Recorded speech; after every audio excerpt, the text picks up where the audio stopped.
Hey, welcome back to my channel. My name is Brooke. Thank you for joining today. If you are new here, hello, welcome. This is a channel where I talk about houseplants and I do DIYs on my shorts. If you haven't yet, take a minute and subscribe.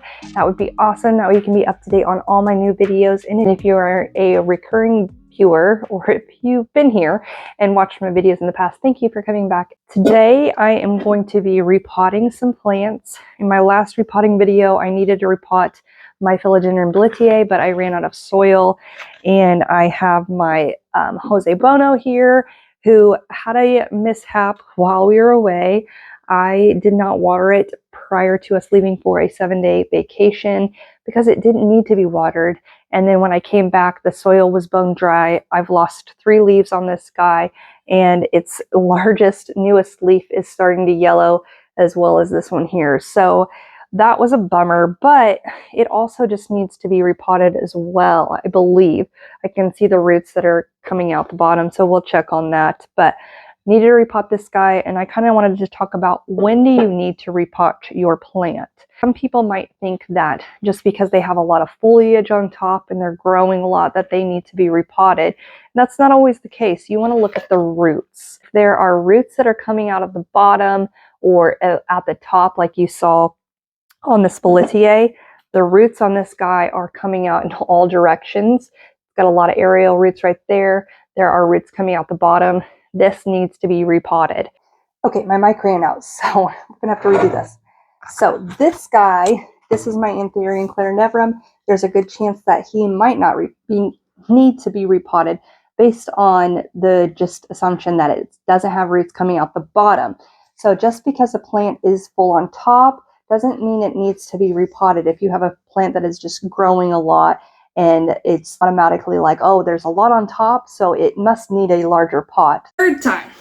So just because a plant is growing well on top doesn't mean it needs to be repotted. You really want to wait and look at the roots. Once the roots are fully developed, then it's time to repot. If you repot a plant and the roots are not developed and you're just sticking it in more soil in a larger pot, you could create an overwatering situation, which could kill your plant. So you really want to check the roots. Just because it's bushy and full on top doesn't mean that it needs to be repotted. I know it looks weird because it's a huge plant and small pot, and it's just like a instinct that, like, yes, it needs a larger pot because it's really large on top. But if you want proof of this, go check out Sydney Plant Guy and his plants, because they are gigantic plants in very small pots. Now he does have moss poles on them, so they are getting moisture throughout. But anyways, this guy has a really good root system. It's starting to form a circle in the shape of the pot below, and that can cause problems too. If you let your plant sit like that for too long and become root bound, the top foliage could start dying off because you don't have enough soil and nutrients to sustain all of it on top, so the plant has to let it go. This guy I am going to repot because its roots look good. There are a lot of them. It's starting to create that ring, so I'm going to size up 1 pot size. That's the other thing that you want to make sure you're doing, is choosing the correct pot size. If you have a pretty pot that is larger and you really want to plant like a small plant in it like this, stop yourself, because again, you are going to be creating an overwatering issue. By putting a plant this size and this like little of roots in a large pot like that with all of the soil, it is not going to suck that water and moisture out of the soil quick enough to let it dry in between waterings. And again, it could lead to killing your plant. If you are going from a 4-inch pot, go to a 6-inch pot. 6-inch to 8-inch. It's 2-inch size up. You also want to be aware of the type of pot you are planting your plant into. For instance, Anthuriums do not like to dry out, so I would not suggest planting your Anthuriums in a terracotta pot. Terracotta soaks up that water. Anthurium, Calathea, Peace Lily, Ficus, they like to stay on the moist side. So by putting them in a terracotta pot, you're going to have to water that plant more often and make sure that you are not letting it dry all the way out. Don't even bother with it. I plant directly in my nursery pots, which are plastic and can hold the water in for the plant. Something like a philodendron, like I showed my Billietiae, who is for sure showing signs that he is ready to be potted by the roots coming out of the top and the bottom. but this guy can handle being planted in terracotta. I will say that some philodendron, like my Mamaei, my melanochrysum, honestly, my Buono, they also, in my opinions, don't like to dry out. I water these guys when the bottom inch, I would say, is still moist. I had an issue with my Buono. We went out of town and it was on the verge. Like I could either water it and possibly overwater it or just leave it and it would be dry when I got home and I would water it. So I decided to do the latter. I waited to water it. I got home and it was bone dry. I lost 3 leaves on this. This leaf is starting to yellow here and yellow here. And it was just really unhappy for being dry that long. I sure it was probably like a 2 to 3 day dry period, but it did not enjoy that. Putting this in a terracotta pot could create a issue where the plant needs to be watered more often than most philodendron, pothos, monstera, who don't mind to dry out. You always want to make sure that you know what your plant requires prior to picking the pot. Now I also have a philodendron Mamaei. It's so pretty. It pushed up this big leaf as well as this big leaf, and I do have it in its nursery pot currently, which, can I get it out? Here. So I have it in its nursery pot. I am going to be potting this guy up and adding a moss pole to it because it's very flimsy. It's starting to grow over the side, and these are climbers. So I want it to climb, and I am honestly shocked that it's getting this large of leaves without climbing anything, because usually for plants like this, you have to add them onto a pole or a trellis or anything like that for their leaves to get larger. This guy is just pushing out super large leaves. It's very happy in its spot. I'm going to be using a 6-inch pot and putting a moss pole at the back of it and planting this guy in it. I usually don't repot my plants until the soil is dry. I like to immediately water my plants when I repot them to settle the soil in and that it's well planted. It's already watered like this guy is. I'm gonna have to wait for this soil to dry out and then water it, and I don't know why that's an issue for me, but it just is. I just wait usually until their soil is completely dried out. But this guy, I really want to get it on a moss pole because this is crazy how it's going, and it has a new leaf coming right behind it right here, and want to get it on a pole and establish like growing into it. The trick is if you are just using plastic pots and using just cover pots, like I do 99% of my plants, I just have them in the plastic grow pots and I put a cover pot over them instead of planting directly in the terracotta. Again, it's because I don't like to water them that often. I don't want to have to worry about watering them, 2 or 3 times a day in the summer because they are in a terracotta pot. What I have learned is a couple of years ago, I went into Home Depot in the springtime and they had a ton of nursery pots just sitting out in their garden section.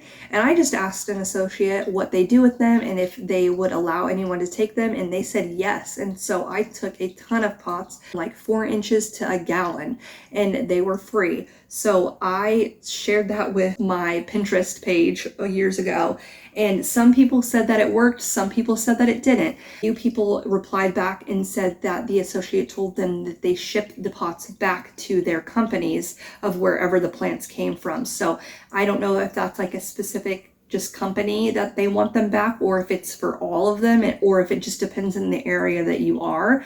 But it can't hurt to go in there if you're in Home Depot and ask them if you can have any of their pots because they're free. The hack is Dollar Tree. Dollar Tree has large pots, small pots, really mini pots, and they're $1.25. So you can get a pack of them. I think it's like a 10-pack or 5-pack or something like that. But that is where this larger pot came from. I'm gonna replant this Anthurium. Now, Anthurium, again, do not like to dry all the way out. I do use filtered water on this guy, and he sits under my Sandy Grow Light. Normally, what I repot plants is I use a very chunky soil mixture, and so that's why I am okay with planting my plants in plastic pots, because I am already adding a well-draining soil, so I know that it is going to drain quickly and they are not going to just be sitting in a ton of water. But Anthurium like that. They don't love to dry out, and I've actually saw the tip recently that people add sphagnum moss, like moist sphagnum moss, around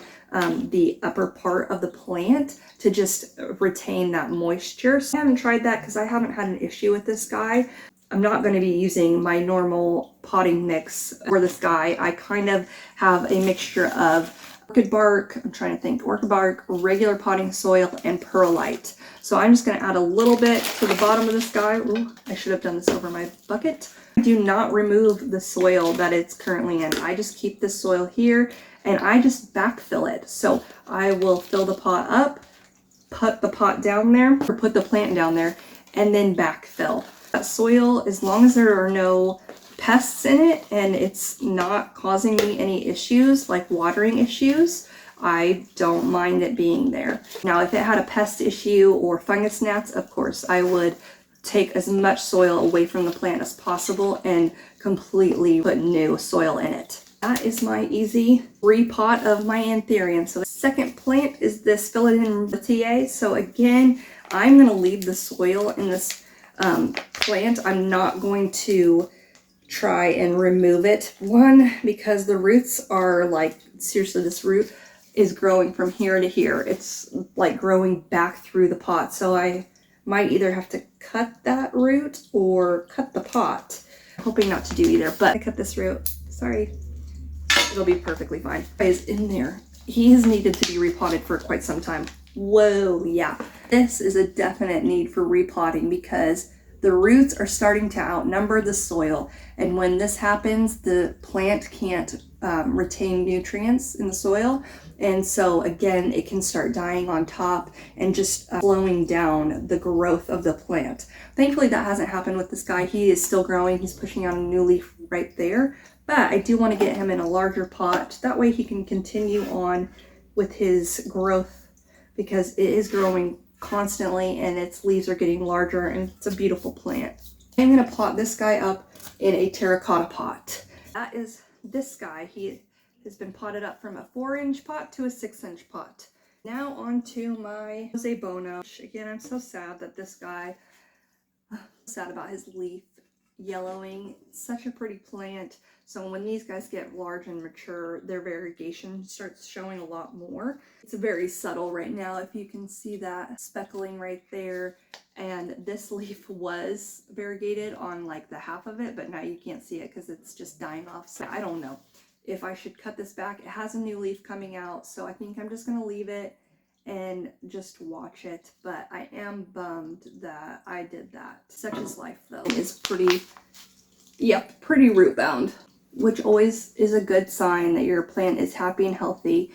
And the white roots, that's what you want to see. If you start to see any black roots when you pull your plant apart, it's rot, and so that's not good. You can take those roots off, cut them off. This guy has all white and it's really good. Now I can also start to see that these roots are orange. Buono, well, maybe Buono, but Billietiae, their aerial roots and stuff can sometimes be orange. Begin with the pink princess. If you have a pink princess and you are repotting it, the roots are going to be pink. You can see my pink princess pink roots right there. So it's very pretty. So don't be alarmed if they're different colors because they all correlate to your plant. But if they are black, then that is not good. So that is my Buono. We'll see if I cut this back or leave it. I am going to work on my moss pole. I have this hardwire mesh. I will link the products that I use below in the description so you can easily get them. But this is just off of Amazon. I found it to be cheaper than in store. I'm gonna create probably just a, oh, here it is, sorry. Yeah, actually I'm gonna have to go the other way because it's gonna grow out of this quickly. So I make sure to put the pole all the way down at the bottom and I zip tie them in. I'm gonna try 10-inch pole. Just used my pot to like eyeball, measure bottom, and this is the top. So we'll just see how that goes. Now I have this piece of hardwire mesh all cut out and I will wrap it around.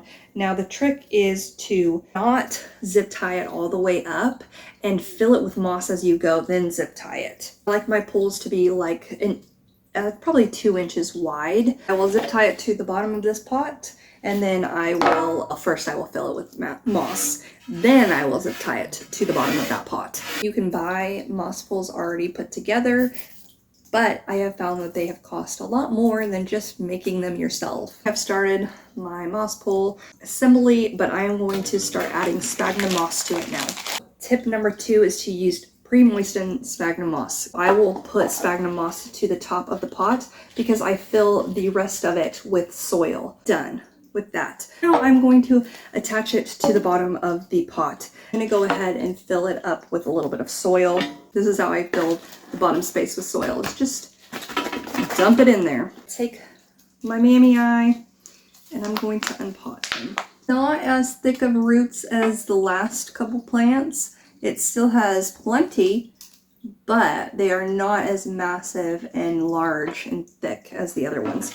I'm going to stick him in here. I am going to have to maneuver him around a little bit because I want it to fit in the pot, and currently it doesn't fit in the pot. There we go. And the thing with moss poles is the whole point of them is to keep them moist so your plant grows up them and roots into them. If you keep this consistently moist, you can even fertilize it.